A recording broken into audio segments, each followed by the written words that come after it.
Hey guys, in this video I'm going to show you how to export multiple artboards in Affinity Designer. If you find this video helpful, please consider to like this video and subscribe to my channel.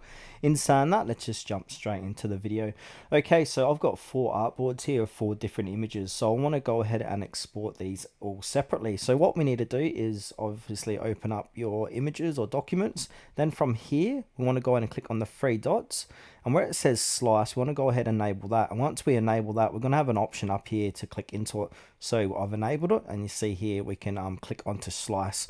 Now we can access the Slice Studio. So this is for generating assets in one bulk export operation.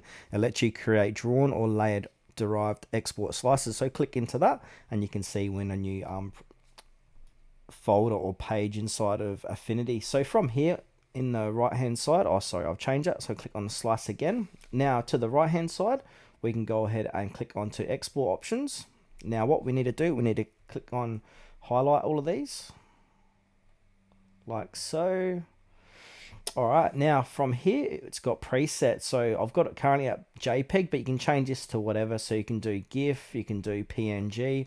I'm just going to keep it JPEG best quality.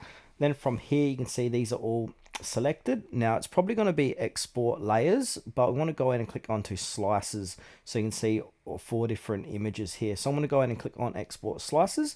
Now I'm going to choose my download section to export them.